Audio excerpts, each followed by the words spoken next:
Começando mais Geek, e hoje com um tema aqui no programa que eu gosto muito. A gente vai falar de JRPGs, mas não é qualquer RPG que a gente vai falar aqui no programa hoje, mas nós vamos bater um papo sobre os 30 anos de Lunar The Silver Star. Aí, ele gosta de... Assim, hoje é palestrinha, né? Mas a gente já tá esperando aí. Vim aqui só passear. Assim, game produzido pela Game Arts, né? Sim. Que é a mesma do Grandia. E o estúdio Alex. Sim, que foi criado só pro Lunar. Aí, que é isso, mano. E também... Mas assim, a gente tá comemorando 30 anos de Lunar, mas a gente tem alguma coisa pra comemorar hoje? Nada.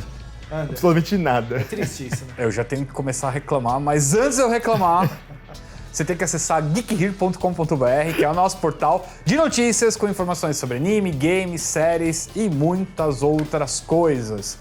Eu tenho que reclamar porque a Gunho comprou a Game Arts e matou tudo que era bom. Se a gente tinha algum sonho de algum momento sair um Lunar novo, um Grandia novo, a Gunho foi lá e... aqui não. Assim, sem querer pular a pauta nem nada, mas a gente não tem nenhuma chance nem de vir remake, né? Coisa do tipo. Aqui, o Silver Star ele já teve 3 remakes. Né? O que é um mais um? O que é mais um, né? Aqui já tem 3. O que a galera gostaria é que tivesse um Lunar 3, não tipo um remake, claro, né? claro. Não, tipo, continuasse a história, mas, né, entretanto, todavia. Mas a gente tem o Lunar aí, lançado em 92, pro Sega CD, diretamente pro Sega CD, distribuído pela Work Designs. Work Designs, que era especializada na época em trazer jogos baseados em anime, então ela trouxe Granlizer, um monte de coisa assim, né? O jogo das Guerreiras Mágicas foi ela que trouxe também. Granlizer eu joguei demais, velho. Era o Lunar maravilhoso. no Sega CD já era um remake também, né? Não. Era o Sega CD era original. O jogo mesmo. O jogo era só Lunar The Silver Star. Eu sinto uma pena que na época eu não consegui ter um Sega CD. Assim, só ouvia boatos de quão legal era. Joguei um ou outro jogo de Sega CD, mas esse, por exemplo, eu não consegui nem chegar perto. Eu tinha uma locadora que inclusive ficava perto da minha casa, e era do Haterman na época ali. E aí tinha Sega CD pra você alugar. Eu cheguei a comprar os dois. console? Não, os jogos. Tá. E aí o meu Sega CD ele não vinha com jogo nenhum ali, né? Sim. E aí eu comprei o Homem-Aranha, que tinha um Homem-Aranha refeito do Mega Drive, tinha pro Sega CD. Sim, que era bem legal. E aí eu peguei o Lunar, me apaixonei pelo Lunar de Silver Star, comprei o da locadora pra mim. Você comprou E depois comprei o Eternal Blue também. E saiu também pro console. Saiu pro Sega CD 2 anos depois, saiu em 94. Cara, eu não lembro nem que ele tinha durado tanto tempo. Mas o The Silver Star foi legal, porque na época que ele saiu, cara, pra mim que tava acabando de começar a jogar os RPGs eletrônicos de Super Nintendo, Mega Drive, você tinha Phantasy Star, você já tinha Chrono Trigger, você não tinha não. Você tinha Phantasy Star, você tinha, acho que o Breath of Fire, você tinha algumas coisas ali que você conseguia jogar já. E aí você tinha os jogos bem mais simples, assim, você não tinha voz, você não tinha essas coisas lá no coisa. E quando apareceu o Lunar, cara, pra mim foi um baque do caramba, assim, porque você já tinha uma abertura cantada, e aí você tinha animações na abertura e no meio do jogo, animações, que eu digo porque aquela animação do Sega CD, que era só mexendo a boquinha. Mas já era maravilhoso pra época. Era maravilhoso pra caramba. E todos os personagens principais tinham voz, você tinha diálogos falados, músicas cantadas, você tinha muita coisa, assim, que era muito diferente de tudo que era apresentado na época, né? Então, mas ainda assim, ele nunca foi um RPG que tenha chamado a atenção do grande público, talvez. Ele é um RPG bem clássico, né, cara? Ele não inova em absolutamente... Tirando essa parte, ele não inova em nada. Acho que o grande diferencial do Lunar é a história, que é muito bacana, a história dele, e os personagens que são extremamente carismáticos, assim. E na época eles chamaram o... Caramba, como é? O Toshiyuki Kubota, que tinha acabado de fazer o OVA do Robô Gigante e Gunbuster também. Então o cara, na época, ele era um design de personagens bem reconhecido, a galera tava em alta. E aí ele fez o design tanto do primeiro quanto do segundo jogo, o Kubota. Então você tem lá os personagens desenhados por ele, cara, eles são sensacionais, os personagens, um mais legal que o outro, você se apaixona por todos eles são muito bem trabalhados no jogo. Só que, né, infelizmente ele nunca chegou no patamar de um Final Fantasy, um Dragon Quest, né? E onde que o Yoshiki Sadamoto entra nessa história? Que ele também... Bem depois, porque assim, o Lunar, o The Silver Star, na verdade, ele fez até que bastante sucesso no Sega CD lá pra época. E aí rendeu uma continuação logo em sequência. Tanto é que 2 anos depois já saiu o Eternal Blue. E aí o Eternal Blue era sequência direta, se passava, assim, acho que 100 anos ou 1000 anos depois do principal, mas você tinha uma nova gama de personagens, lá os principais, mas você tinha também alguns outros personagens do primeiro jogo reaparecendo de alguma forma ou de outra, né? Você tinha coisas lá, e aí ele melhorava tudo que no primeiro já era legal. Então você tinha animações, você tinha vozes, você tinha músicas cantadas, todas as coisas, né? E aí Depois disso, meio que o Lunar ficou meio que estagnado ali no Sega CD, nunca saiu de lá. Sim.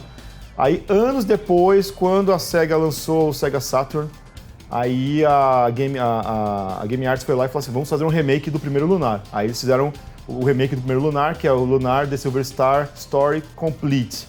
Que aí, tipo, realmente você tinha anime, você tinha cenas... tá. Aí era realmente uma abertura em anime, cantada, você tinha anime no meio. Esses jogos saíram em inglês também. Todos eles saíram em inglês. Tá.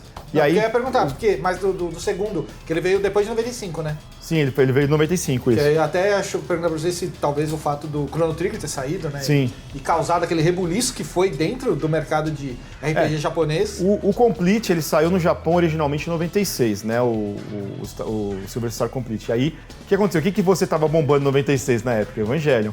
E aí que o Yoshiki Sadamoto entra, porque aí o Kubota sai de cena e eles trouxeram o Sadamoto pra fazer o redesign dos personagens. Não fugiu muito do que era original. Não, é bem parecido. O cara redesenhou algumas coisas, umas roupas, né, e tudo mais, mas realmente, tipo, não tem como você não olhar a abertura, como o Jefferson falou, e não lembrar de Evangelion, porque era o que tava mais os bombando. takes, na verdade, não é nem pelos personagens nem nada. São os takes da abertura e a composição de câmera que vai trocando, que me lembrou muito a abertura do Eva também. E aí o Complete, ele era basicamente a mesma história, só que ele tinha, claro, tudo melhorado, você tinha alguns personagens extras, você tinha alguns cenários extras ali pra ajudar a contar a história, mas basicamente a história era a mesma, e aí você tinha muito mais vozes, muito mais anime no meio lá e tudo mais, né?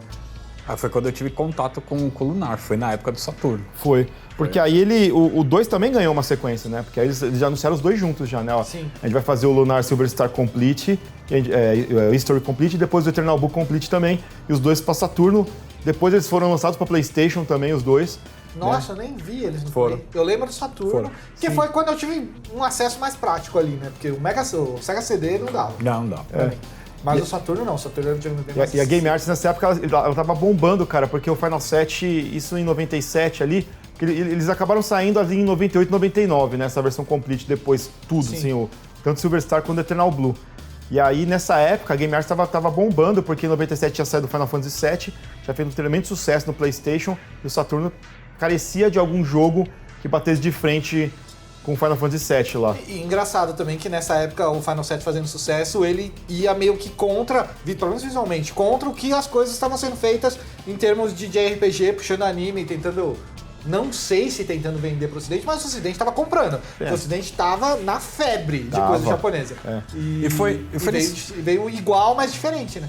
Foi nesse período também que a Game Arts anunciou grande, né? Que virou... Foi vendido como Final Fantasy Killer. Exatamente. O roteirista do Lunar, 1 e 2, é o mesmo roteirista do Grande, é 1 e 2, que é o Kei Shigema, que também depois escreveu o Castlevania Order of Ecclesia e o Azura's Wrath, pra Capcom. O cara manda muito bem. Mas aí o Lunar, como eu falei pra você, ele teve esses dois remakes que foram muito bem aceitos. Infelizmente também só ficaram no Saturn, no PlayStation, depois não foram portados pra nenhum outro lugar. Você teve dois spin-offs do primeiro Lunar, que era o Lunar Magic School, que só saiu pra Saturno. E aí ele era coisa que passava de coisa de 5, 10 anos depois do... Mesmo visual, ainda era o Kubota que desenhava, inclusive, não era o Yoshiki Sadamoto. E aí era basicamente um joguinho spin-off com uma historinha baseada na cidade mágica de Vayne, que era uma cidade voadora que tinha magos. Você era tipo um Harry Potter ali no mundo de Lunar ali, né?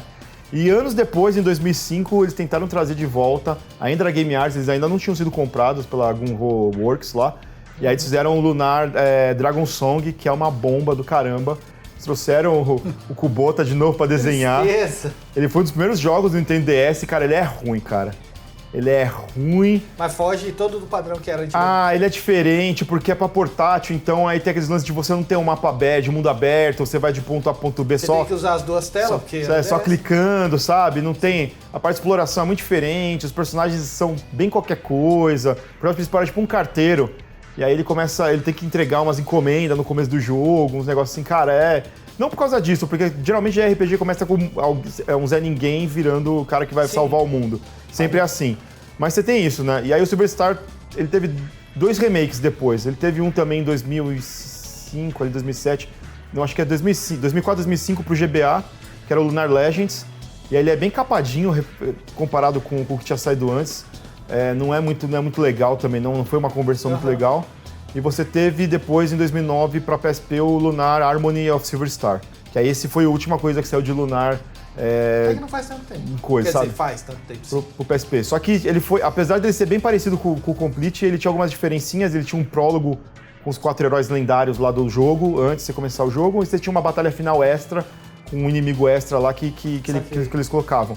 Só que ele tinha muito loading, cara. E a galera. E o PSP não rodava direito. E a galera reclamava muito que demorava muito pra rodar tudo lá, pra passar de uma tela pra outra, pra entrar coisa. Nossa, muito load em RPG não rola. É, não rola. Não, e mas aí. no portátil, que a funcionalidade dele é ser prática e com Exato. loading. E o jogo é bonito, cara. Ele consegue ser mais bonito do que a versão Complete. Mas seguindo o padrão antigo ainda. É, a versão dos remakes, na verdade. Ah, tá. Ele é muito parecido com os remakes, mas até chega a ser até mais bonito que os remakes do Harmony of Silver Star.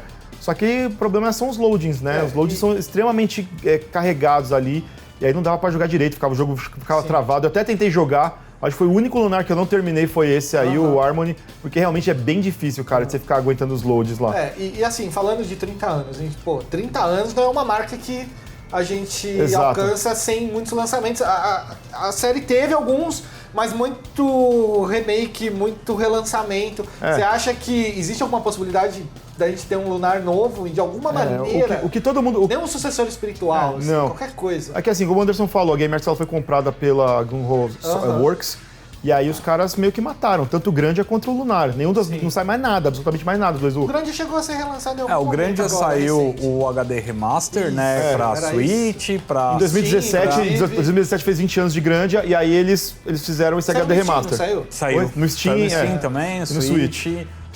E eu tava lendo, quando o Cleiton falou dessa pauta, eu tava lendo sobre a Gunho, porque eu sou meio bravo com essa empresa, né? Só ficam vendendo Puzzle Dragon e é isso aí. Vão viver de Puzzle Dragon eu amo Puzzle Dragon, pra mas eu já sempre. enjoei de Puzzle E eles estavam falando, né, de continuar fazendo remakes e tal, e ia depender muito da aceitação dos fãs. Inclusive, que eles estavam falando da possibilidade de lançar o Grandia 3 e qual que é o outro depois do 3? É o O Extreme? Extreme.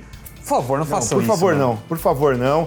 Eu não quero. Tem uma coisa bacana de Lunar também, que pelo menos sai mangá até hoje pela Kadokawa. Então, só isso que eu consigo de Lunar. prêmio de Nada de consolação. 30 anos, o que é uma pena, né? Mas se você gosta de Lunar também, sente falta dele, não esquece de deixar um comentário nesse vídeo e também nas nossas redes sociais que estão aqui na tela. E acompanha também nosso site, geekhere.com.br, com notícias, críticas e um monte de coisa relacionada ao mundo de entretenimento mundial, aí pop e tudo, em geral. Caramba, mundial. E se você procura produtos geeks, acessa lá loja.geekhere.com.br que tem caneca, bofada, cadeira, mesa, cara, muita coisa do universo geek lá só pra você. Que beleza. Muito obrigado por vocês que acompanharam o programa. A gente vai ficando por aqui e a gente se vê no próximo programa.